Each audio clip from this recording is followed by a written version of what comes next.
کہ کیس بنتا ہے سوموٹو کا نہیں بنتا، اور اس کے بعد بینچ جو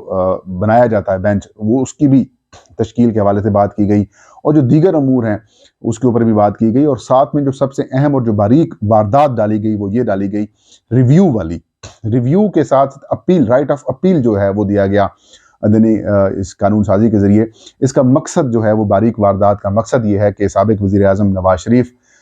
پی ٹی آئی رہنما، سابق پی ٹی آئی کے رہنما جہانگیر خان ترین، جو کہ سپریم کورٹ آف پاکستان سے ڈسکوالیفائی ہوئے ہیں، تاحیات نااہلی ہوئی ہے، ان کو راستہ فراہم کیا جا رہا ہے کہ وہ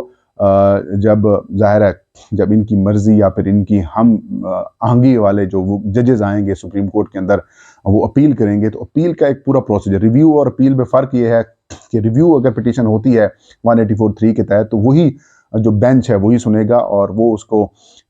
چیمبر میں بھی ڈسمس کر سکتا ہے، یا پھر اس کو اگر سمجھتے ہیں کہ کوئی چیز ہم سے پوائنٹ مس ہو گئی ہے تو پھر اس کو پھر وہی بینچ ہی سنتا ہے۔ اور ایسا ہم نے بہت دیکھا ہے کہ جو بھی ریویو فائل ہوا ہے وہ اس کے اندر ریلیف بہت کم ہی ملا ہے، وہ فیصلہ برقرار رہا ہے۔ لیکن اپیل کے اندر فرق یہ ہے کہ نیا بینچ بنے گا، اور اس بینچ میں نئے وکلا بھی پیش ہو سکتے ہیں، اس کے اندر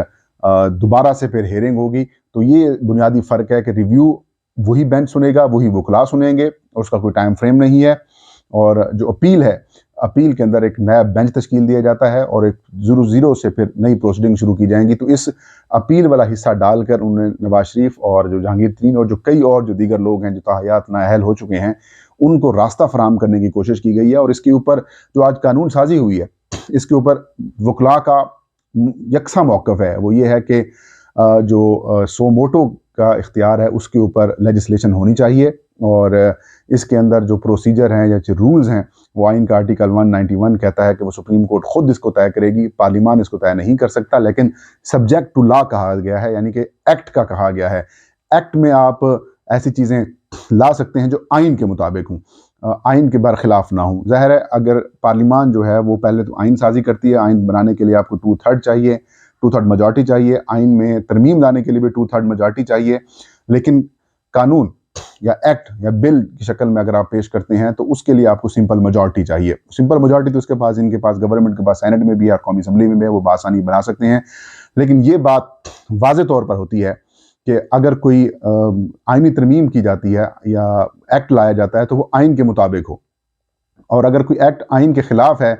تو وہ سپریم کورٹ اس کو اڑا بھی سکتی ہے،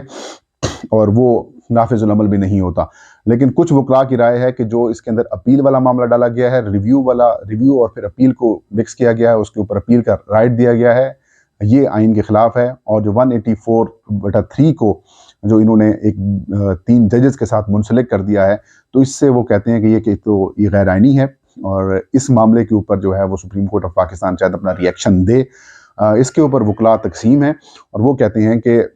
رولز یا پھر پروسیجر جو ہے وہ ہونا چاہیے، اور ایسا قانون ہونا بھی چاہیے، لیکن رولز پارلیمان نہیں بنا سکتی، rules supreme court of Pakistan خود بنائے گا۔ لہذا یہاں پر انہوں نے جو غیر آئینی کام ہے وہ یہ کیا ہے، اور اس کے اوپر ان کو تھوڑا سا ایشوز بھی پیدا ہوں گے۔ لیکن جو سب سے اہم معاملہ ہے وہ یہی ہے کہ یہ عدالت کو دباؤ میں لانے کی کوشش کی جا رہی ہے، ہر طریقے سے ججز کے خلاف ان کی کردار کشی کی گئی، ان کی آڈیوز لیک کی گئیں، ان کے خلاف ریاستی لیول کے اوپر جو ہے وہ پروپیگنڈا کیا گیا، سوشل میڈیا کے اوپر بھی، مین سٹریم میڈیا کے اوپر بھی، پارلیمان کا فورم بھی استعمال کر کے ججز کو تنقید کا نشانہ بنا کر ان کو دباؤ میں لانے کی کوشش کی گئی۔ لیکن سلام ہے ان ججز صاحبان کو جو اس وقت آئین اور قانون کے ساتھ کھڑے ہیں، وہ بنیادی انسانی حقوق کی بات کر رہے ہیں، وہ پنجاب اور خیبر پختونخوا کی اسمبلیاں تعلیم ہونے کے بعد انتخابات کرانے کی بات کر رہے ہیں، تو ان کو دباؤ میں لانے کے لیے ایک کوشش ہے، اور اس لیے قائمہ کمیٹی کو سپرد کیا گیا ہے معاملہ۔ وہ بھی ایک فکس میچ تھا، ظاہر جس طریقے سے برجیز طاہر بولے، پھر نائب منسٹر کی بات کرنے کے بعد پھر تحریک انصاف کے جو منحرف اراکین ہیں ان کو وقت دیا گیا، اور انہوں نے بھی ان کی تائید کی، ایک ماحول بنانے کی کوشش کی گئی کہ پورا پارلیمان جو ہے وہ ایک پیج کے اوپر ہے، یعنی کہ ایک فرینڈلی اپوزیشن بھی ان کی، ظاہر ہے اب انہی کی ٹکٹوں کے اوپر وہ الیکشن کانٹیسٹ کریں گے اگلے، ظاہر وہ پی ٹی آئی سے ان کو لوٹا بنا کر توڑا گیا تھا، تو ایک فکس میچ بنانے کی کوشش کی گئی، اور یہ کہا کہ دیکھیں ہم جلد بازی میں نہیں کر لے، پہلے پارلیمانی جو کمیٹی ہے پارلیمانی رولز کے مطابق وہ اس کو دیکھے گی اور پھر ایوان میں پیش کیا جائے گا۔ تو صرف یہ ایک رات دی گئی سپریم کورٹ کے ججز کو کہ آپ اس کو دیکھ لیں اور آپ اس سے بیک فائر ہو جائے، ورنہ ہم آپ کے اختیارات کو سلب کر دیں گے۔ اور دوسرا اس کا ایک اور پہلو بھی ہے کہ چیف جسٹس آف پاکستان کے جو اختیارات کو کم کیا گیا ہے، اس کا مقصد یہ ہے کہ جسٹس عمرت بندیال جو ہیں وہ اگلے 3 4 5 مہینے جب تک ان کی یہ مدت ہے وہ اس کے دوران کوئی سو موٹو نہ لیں، اور آئندہ آنے والے جو چیف جسٹس ہیں جسٹس قاضی فائز صاحب، ان کے بارے میں بھی یہی کہا جا رہا ہے کہ ان کا بھی راستہ روکنے کی کوشش کی جا رہی ہے۔ تو ایک کلیئر چیزیں نظر آ رہی ہیں جو اب تک کی انڈرسٹینڈنگ ہے، اور کچھ وکلاء سے بات کرنے کے بعد جو میں اس نتیجے پہ پہنچا ہوں کہ یہ حکومت کی جانب سے جو ٹائمنگ سلیکٹ کی گئی ہے اس کا مقصد عدالت کو پریشر میں لانا ہے،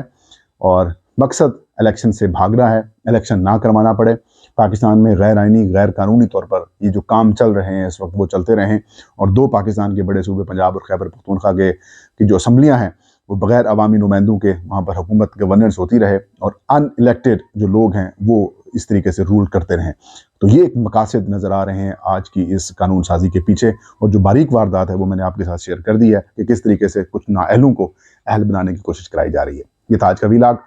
آپ کے فیڈ بیک کا انتظار رہے گا۔ مجھے اجازت دیجیے، اللہ ہم سب کا حامی ناصر ہو۔